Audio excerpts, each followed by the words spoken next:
சப்கோ நமஸ்கார், அனைவருக்கும் வணக்கம். Hello everyone, welcome to நாளைய துனியா. வருகிற ஆகஸ்ட் மாதம் 24ஆம் தேதி பிராதி மத்தியம ராசி பரிட்சை லோயர் எக்ஸாம் நடக்க போகுது. அந்த தேர்வு சண்டே வருது.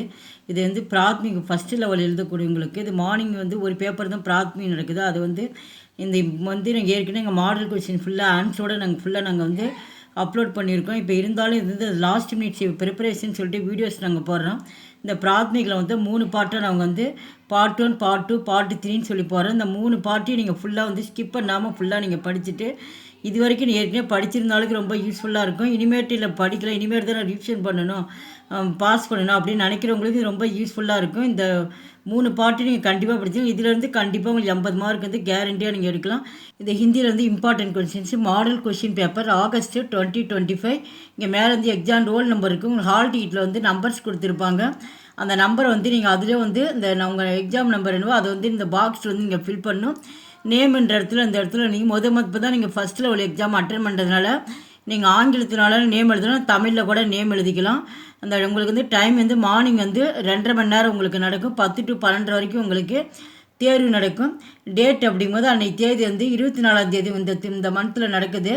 அப்போ 24/8/2025 சொல்லி எழுதணும். மொத்தம் மார்க் கொஸ்டின் பேப்பர்லேருந்து 95 மார்க் தான் உங்களுக்கு வரும். ஹேண்ட் ரைட்டிங் நல்லா இருந்தால் அதுக்கு 5 மார்க் கொடுக்குறாங்க. அதனால் மொத்தம் டோட்டல் மார்க் 100 மார்க்ஸ் உங்களுக்கு கொடுக்குறாங்க. இந்த கொஷின் பேப்பர்லேயே உங்களுக்கு தனியாக செப்பரேட்டாக கொஷின் பேப்பர் தரமாட்டாங்க. அதுலேயே நீங்கள் ஆன்சர் ஃபில் பண்ணி அதிலே நீங்கள் கொடுத்துட்டு வர மாதிரி இருக்கும். பிராத்மிக்கு மத்தியமா ராசி பரிட்சைக்கெல்லாம் இப்போ அதிலே செட் பண்ணியிருக்காங்க. என்ன கொஷின் கேட்டுருக்கோம் அதை புரிஞ்சு நீங்கள் அதிலே ஆன்சர் பண்ணி நீங்கள் கொடுத்துட்டு வரணும். ஃபஸ்ட் அமன் ஹிந்தி 5 प्रश्न के उत्तर एक वाक्य में लिखे. இதில் மொத்தம் இந்த ஃபஸ்ட் அமன் 5 கொஷின் கேட்டிருக்காங்க. ஒன்றுக்கு 2 மார்க்கு. நாங்கள் டோட்டலாக அதில் மொத்தம் இம்பார்ட்டன்ட் கொஸ்டின் ஃபுல்லாக நாங்கள் எடுத்திருக்கோம். அதில் 5 மட்டும் நீங்கள் எழுதினா போதும். ஃபஸ்ட்டு ஒன் மேஜ் அவர் குஷி கஹாங்க. இந்த இதில் மொத்தம் 10 கொஸ்டின் கொடுப்பாங்க. 10 நீங்கள் 5 மட்டும் அட்டன் பண்ணால் போதும். ஒன்றுக்கு 2 மார்க்கு. மேஜ் அவர் குஷி கஹாங்க. மேஜையும் நாற்காலி எங்கே இருக்கின்றன? மேஜ் அவர் குஷி ஜமீன் பர்கை. மேஜை நாற்காலி தரையின் மேல் இருக்கிறது. அப்போ அந்த கஹாங் ஜமீன் பர்னு சொல்லிடும். இதில் கொஷினில் உங்களுக்கு ஆன்சர் இருக்கும். அதனால் நீங்கள் கொஷினை படித்து பார்த்து நீங்கள் ஆன்சர் பண்ணுங்கள். செகண்டு ஆப் கவுன்ஹே, நீங்கள் யார்? மை கோபால் ஹூ, நான் கோபாலாக இருக்கிறேன். இந்த மை அந்த இடத்துல ஹூம் போட்டுக்கணும். பூபால் கியா காத்தாகை, பூபால் என்ன சாப்பிடுகிறான்? பூபால் ஆம் காத்தாகை. பூபால் இந்த கியா பதில் அந்த இடத்துல ஆம் சொல்லி போட்டுக்கணும். ஆம் சேப், ஆம்னு மேங்கோ சாப்பிடுகிறான். ரவி அவர் கரீம் ககாம் கேள்த்தகை. ரவி மற்றும் கரீம் எங்கே விளையாடுகின்றனர்? ரவி அவர் கரீம் மைதான்மே கேள்த்தகை. இந்த ககான்ற இடத்துல எங்கேன்ற இடத்துல மைதான்மே. கேள்வியில் உங்களுக்கு பதில் இருக்குது, அதை எடுத்து அப்படியே பார்த்து ரைட் பண்ணிக்கலாம். ரவியும் கரீமும் மைதானத்தில் விளையாடுகின்றனர். பாக் மே கோன்ஹை, தோட்டத்தில் யார் இருக்கிறார்கள்? அப்போ அந்த ஹைன் பன்மையில் வருது. தோட்டத்தில் யார் இருக்கிறார்கள்? பாகுமே ஸ்கூல் கே லடுக்கேகை, தோட்டத்தில் பள்ளியினுடைய மாணவர்கள் இருக்கிறார்கள். கல் கோன்சா தின்ஹை, நேற்று என்ன நாளாக இருக்கிறது? கல் சனிவார்கை, நேற்று சனிக்கிழமையாக இருக்கிறது. அப்போ கோன்சா அப்படிங்கும்போது அந்த டேக்கு நீங்கள் சனிவார் அப்படின்னு எழுதணும். இப்போ கல்லுங்க நேற்றுக்கு சொல்லலாம், நாளைக்கு சொல்லலாம். இப்போ நேற்று தான் அந்த இடத்துல வந்திருக்கு. அப்போ சனிவார்.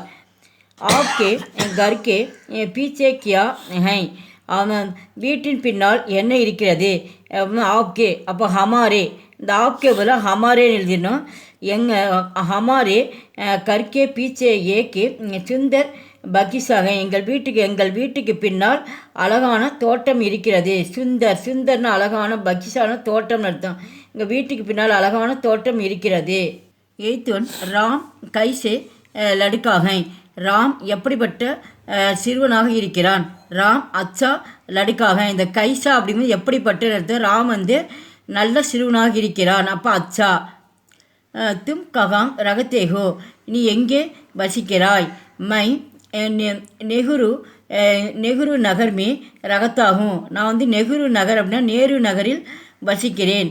அப்போ அந்த இடத்துல நான் அப்படிங்கும்போது இந்த துமுக்கு பதிலாக மைன் போட்டுக்கணும். இந்த ஹோன் அந்த இடத்துல ஹூன் வரணும். மைன் வந்தாவே இந்த இடத்துல ஹூன் கண்டிப்பாக வரும். இங்கே தும் ஹோன் வரும். நீ எங்கே வசித்து கொண்டிருக்கிறாய் அப்படி இந்த கேள்வி. அப்போ இந்த தும்முன்ற இடத்துல ஹோ வரும், மைன் வந்தால் ஹூன் போட்டுக்கணும். நான் நேரு நகரில் வசித்து கொண்டிருக்கிறேன். சேகர்கா ஸ்கூல் கஹாஹை, சேகர்கா ஸ்கூல் இந்திரா நகர் மே, இந்திரா நகர். இருக்கிறது. செகண்ட் ரோமன் கின்கி சான்கோ அக்ஷரோ மே லிக்கியே. இது வந்து இங்கிலீஷில் வந்து நம்பர்ஸ் கொடுத்துருவாங்க, அதை வந்து ஹிந்தியில் வந்து எழுதி சொல்லியிருக்காங்க. இதில் மொத்தம் வந்து உங்களுக்கு வந்து ஒன்றுக்கு ஒவ்வொரு மார்க்கும் மொத்தம் வந்து 4 எழுதணும். இப்போ 9 கொடுத்து 9க்கு வந்து நவ், 11 வந்து கியாரக், 16 சோலக், 24 சௌபீஸ், 27 சத்தாயிஸ், 33 தைந்தீஸ், 40 சாலிஸ், 45 பைந்தாலிஸ், 2 तो 13 தேரக், 18 அட்டாரக், 39 உந்தாலிஸ். இது மாதிரி நம்பர்ஸ்லாம் இந்த மாதிரி கொடுத்துருவாங்க. நீங்கள் அதில் வந்து 8 கொடுப்பாங்க, ஏதாவது 4 மட்டும் அட்டன் பண்ணால் போதும். ஒன்றுக்கு வந்து ஒவ்வொரு மார்க்கு. உங்களுக்கு எக்ஸாமுக்கு வந்து ஏக்குலேருந்து பசாஸ் வரைக்கும் வரும், 1லேருந்து 50 வரைக்கும். தேர்ட் ரோமன் கின்கி தோ பிரசன்னைக்கா பாவார்த்த பிராந்திய பாஷா மீலிக்கியே. இந்த மாதிரி வந்து அந்த பத்தியம் அப்படின்னா வந்து இங்கே போயம் கொடுத்துருக்காங்க. என்ன இந்த போயமில் வந்து நீங்கள் படித்து பார்த்து இதுக்கு மீனிங் வந்து ஆங்கிலத்தில் வேணாலும் எழுதலாம், இல்லை தமிழ் மொழியில் கூட எழுதலாம். இப்போ தமிழ் வழியில் நடத்துனால வந்து தமிழில் ஃபுல்லாக எழுதியிருக்கேன். இப்போ இங்கிலீஷ் மீடியம் படிக்கிறவங்களுக்கு அவங்களுக்கு வந்து இங்கிலீஷ் வந்து எழுத ஈஸியாக இருக்குது. நீங்கள் உங்கள் சாய்ஸு தான் அது. இங்கே பிராந்திய பாஷா உனக்கு தெரிஞ்ச மொழியில் வந்து நீ விளக்கம் எழுது அப்படின்னு இருக்காங்க. இதுக்கு வந்து மொத்தம் வந்து மொத்தம் இதில் 5 கொடுப்பாங்க. எனக்கு ஏதாவது நீங்கள் 2 மட்டும் எழுதினா போதும். நான் இங்கே இதில் முக்கியமாக வந்து 4 எடுத்திருக்கேன். இந்த 4 மட்டும் படித்தா போதும். அதில் கண்டிப்பாக வந்து 2 முக்கியமாக வரும். ஒன்றுக்கு வந்து 5 மார்க்கு.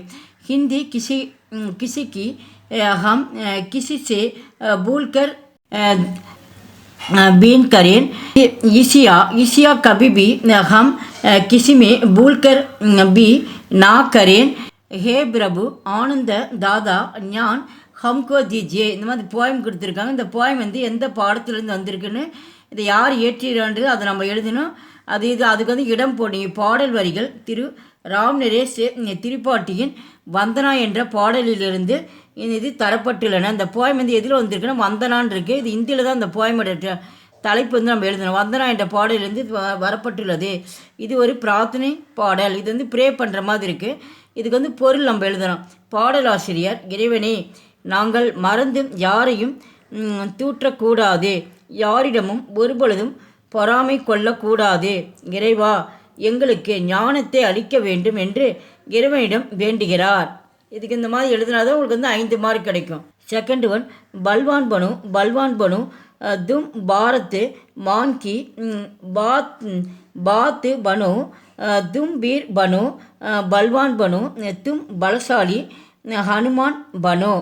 இடம் இப்பாடல் வரிகள் பல்வான் பனு. இப்போ இது 4 ரொம்ப முக்கியம். அது கண்டிப்பாக வரும். இந்தியில் வந்து இந்த பாடல் வந்து பேர் தெரியல அப்படின்னா இந்த தலைப்பு இருக்குல்ல, இதை பார்த்து நீங்கள் அப்படியே எழுதிக்கலாம். பல்வான் பனு இங்கே மேலேயே கொடுத்துருக்காங்க. இதை பார்த்து இந்த ஆன்சரில் எழுதிக்கலாம். இப்பாடல் வரிகள் பல்வான் பனு என்ற பாடலிலிருந்து தரப்பட்டுள்ளன. இக்கவிதையில் கவிஞர் நம்மை பலசாலியாக இருக்க உற்சாகப்படுத்துகிறார். பொருள்: கவிஞர், நீ பலசாலியாக இருக்க வேண்டும். நீ பாரத தாயின் பெருமையாக இருக்க வேண்டும்.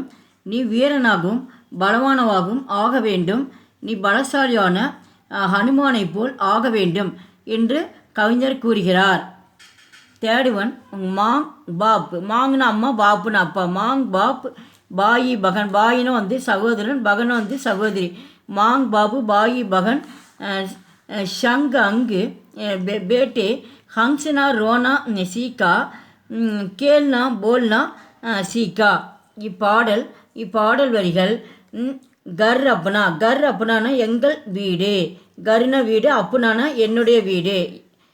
கர் அப்பனா என்ற பாடலிலிருந்து தரப்பட்டுள்ளன. இக்கவிதையில் கவிஞர் நாம் வசிக்கும் வீட்டின் சிறப்புகளை கூறுகிறார்.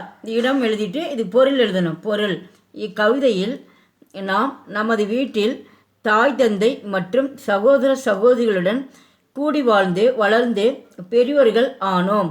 நம் வீட்டில்தான் நாம் சிரிக்கவும் அளவும் மற்றும் விளையாடவும் பேசவும் கற்றோம் என கவிஞர் கூறுகிறார். இது ரொம்ப முக்கியம், கண்டிப்பாக வரும். फोर्थ वन दीपक से सीखो जितना हो सके अंधेरा हरना पृथ्वी से सीखो प्राणी की सच्ची சேவா கர்ணா. இடம் இப்பாடலின் வரிகள் சீக்கனா அப்படின்னா கற்றுக்கொள்னு அர்த்தம். இப்பாடலின் வரிகள் சீக்கனா என்ற பாடலில் இருந்து தரப்பட்டுள்ளன. பாடல் ஆசிரியர் விளக்கு, பூமி ஆகியவைகளிடம் இருந்து கற்றுக்கொள்ள வேண்டியதை இதில் கூறுகிறார். பொருள்: விளக்கிடமிருந்து முடிந்தவரை இருளை நீக்கி ஒளியை பரப்ப கற்றுக்கொள். பூமியிடமிருந்து உயிரினங்களுக்கு உண்மையான சேவை புரிய கற்றுக்கொள் என்கிறார். 4th Roman. இது தோகை. இது கிசி ஏக்கு தோகே கா கண்டஸ்ட ரூப்பு ஜியோம் கா தியோன் லிக்கியே. மொத்த தோகையில் அவங்க 3 கொடுப்பாங்க. ஆரம்பமும் முடிவும் கொடுப்பாங்க. தோகையில் இருந்து திருக்குறள் மாதிரி ஆரம்பம் இங்கே கொடுத்துட்டு முடிவு கொடுத்துருவாங்க. நீங்கள் ஃபுல்லாக எழுதுனா அடி மாறாமல் எழுதணும், சீர் மாறக்கூடாது. 3ல் ஏதாவது 1 மட்டும் எழுதுனா போதும். இது 4 மார்க். இது ஃபஸ்ட்டு ஒன். சாது ஐசா சாகியே ஜைசா ரூப் சுபாய் சார்சார்கோ மாகி ரஹே தோத்தா தேயி உடாய் ஜாதி நா பூச்சோ சாது கி பூச் लिखिए जान मोल करो दरबार का पड़ा रहन तो मयन. 3rd one. तुलसी मीठे बसंत सत्य उपतन सुख और बसीकरन यग मंत्रகை பரிகரு வச்சன் கட்டோர். இந்த 3மே இம்பார்ட்டன்ஸ். இதில் 1 கண்டிப்பாக வரும். 3மே படிச்சிங்க. இதில் கண்டிப்பாக எனக்கு மொத்தம் இருக்கிறது உங்களுக்கு எக்ஸாமில் போர்ஷனே 4 தான் கொடுத்துருக்காங்க. 3 எடுத்திருக்கேன். ஒன்றுக்கு 4 மார்க்கு. எங்கள் வீடியோ பிடிச்சா லைக் பண்ணுங்கள், ஷேர் பண்ணுங்கள். எங்கள் சேனல் ஃபஸ்ட்டு மறக்காமல் சப்ஸ்கிரைப் பண்ணி. நன்றி, தன்யவாத்.